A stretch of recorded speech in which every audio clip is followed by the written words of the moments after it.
हम पिछले 27 दिन पवित्र रोसरी विनती क्या है और उसमें प्रयोग की जाने वाली जो प्रार्थना है उनके बारे में हम मनन चिंतन करते हुए सीखते आए हैं। आज 28वां दिन हम पवित्र रोसरी विनती वास्तव में किस स्थिति में और कैसे करनी चाहिए इसके बारे में आज और आने वाले दिनों में मनन करेंगे।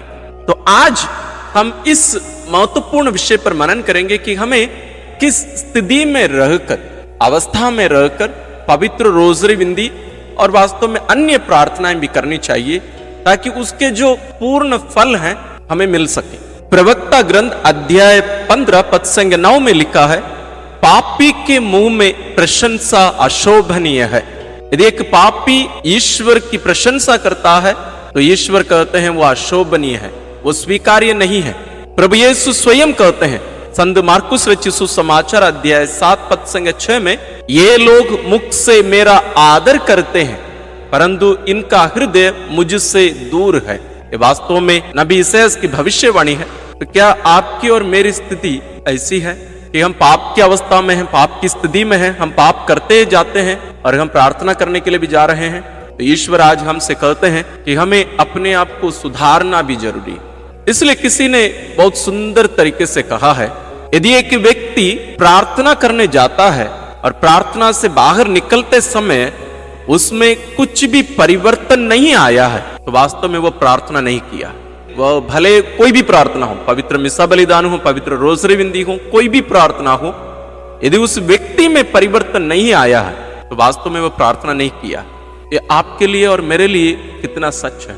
शायद मेरे जीवन में भी यही हो रहा, आपके जीवन में भी यही हो रहा होगा। तो आज ईश्वर हमें एक प्रकार से सचेत होने और सुधर जाने के लिए हमें चेतावनी दे रहे हैं। अन्यथा हमारी जो भक्ति कार्य है, हमारी प्रार्थनाएं हैं, ये सब हमारे लिए एक जगर बन सकते हैं, पॉइजन बन सकते हैं आशीष के बदले में। जैसे प्रभु यीशु के 12 प्रेरितों में से एक यूदस इस्कारियोती प्रभु यीशु के साथ पवित्र यूकरिस्तीय बलिदान में वहां सहभागी हुआ, लेकिन प्रभु यीशु के शरीर को उस रोटी के रूप में ग्रहण करते ही उसके शरीर में शैतान घुस गया। तो हमें थोड़ा सतर्क होने की जरूरत है। तो आज के मनन चिंतन में हम जो मनन कर रहे हैं कि हमें पवित्र स्थिति में, अवस्था में रहकर, यानी ईश्वर की कृपा की स्थिति में रहकर हमें प्रार्थना करने की जरूरत है। तब हमें जो मां मरियम प्रतिज्ञा की है और जो पिछले कुछ दिनों में हम भी मनन किए हैं कि पवित्र रोसरी विनती करने से क्या क्या लाभ होते हैं या फायदा होता है, वे सब हमें मिल सकते हैं। तो ये एक कंडीशन, एक शर्त हमें पूरा करने की जरूरत है। तो हम कितनी लंबी प्रार्थना करते हैं वो महत्वपूर्ण नहीं, बल्कि कितने उत्साह के साथ, जोश के साथ, चाहत के साथ और पवित्र अवस्था में रहकर हम करते हैं वो ज्यादा महत्वपूर्ण है। तो ये दोनों रूप में, दोनों साइड से हमें देखने की जरूरत है। मतलब संत लुईस दे मॉन्टफोर्ट हमसे कह रहे हैं कि एक व्यक्ति वास्तव में सही तरीके से, पूर्ण रूप से पवित्र रोसरी विनती में उन रहस्यों पर मनन करते हुए भाग लेता है या रोसरी विनती करता है तो उसके जीवन में परिवर्तन आना अनिवार्य है। यदि उसके जीवन में यह परिवर्तन, उचित परिवर्तन नहीं आ रहा है, इसका मतलब ये उचित तरीके से, उचित रीति से वो प्रार्थना नहीं कर रहा है।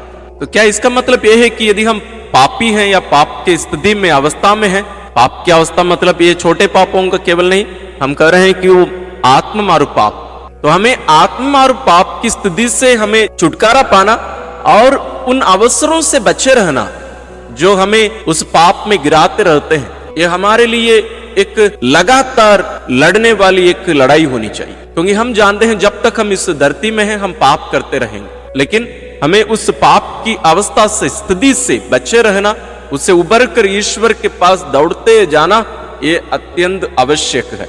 और उसमें पवित्र रोसरी विनती हमारी सहायक है।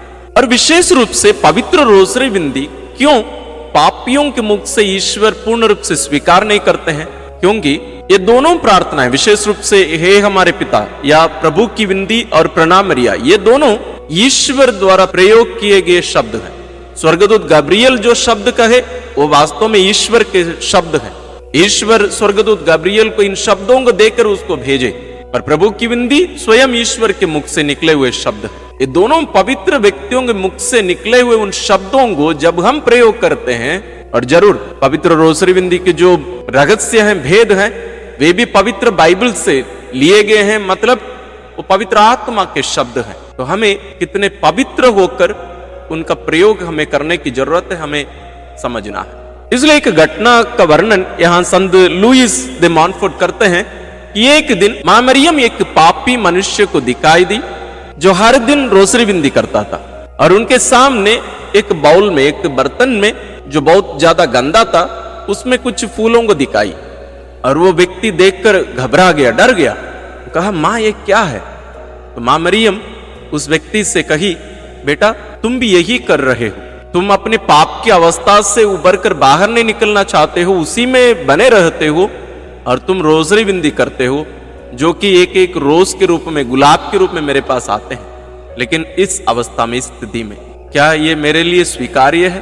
तो वो व्यक्ति डर गया और वो मन परिवर्तन कर अपने पूरे जीवन को बदल कर रख दिया, पाप को त्याग कर पूर्ण रूप से एक अच्छा व्यक्ति, एक पवित्र व्यक्ति बन गया। इसलिए हम भी कोशिश करें, ये सब हमारे लिए एक उदाहरण बने कि हम भी बहुत ही भक्ति भावना से, प्रेम से भरकर पवित्र रोसरी बिंदी करें, और वह हमारे जीवन को बदल दे, और हम पवित्र बनकर जो प्रतिज्ञाएं मां मरियम और ईश्वर हमें दिए हैं, उनको पूर्ण रूप से पाने के लिए हम भी उस अवस्था में आने की कृपा रोसरी बिंदी में मांगते हुए करते हैं। विशेष आशीष के लिए सिर झुकाए। प्रभु आप लोगों के साथ हो और आपकी आत्मा के साथ। सर्वशक्तिमान ईश्वर पिता और पुत्र और पवित्र आत्मा का आशीर्वाद आप लोगों पर उतरे और सदा बना रहे। आमीन। नमो मेरी माँ, नमो मेरी माँ,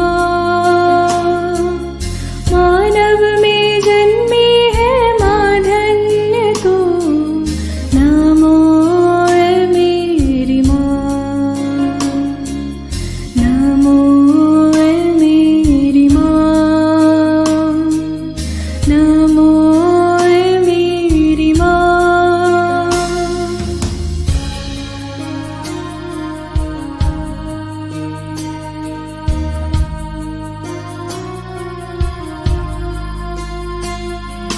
तेरी शरण में दीन दुआए माँ, पापी दया का दान है मेरी माँ।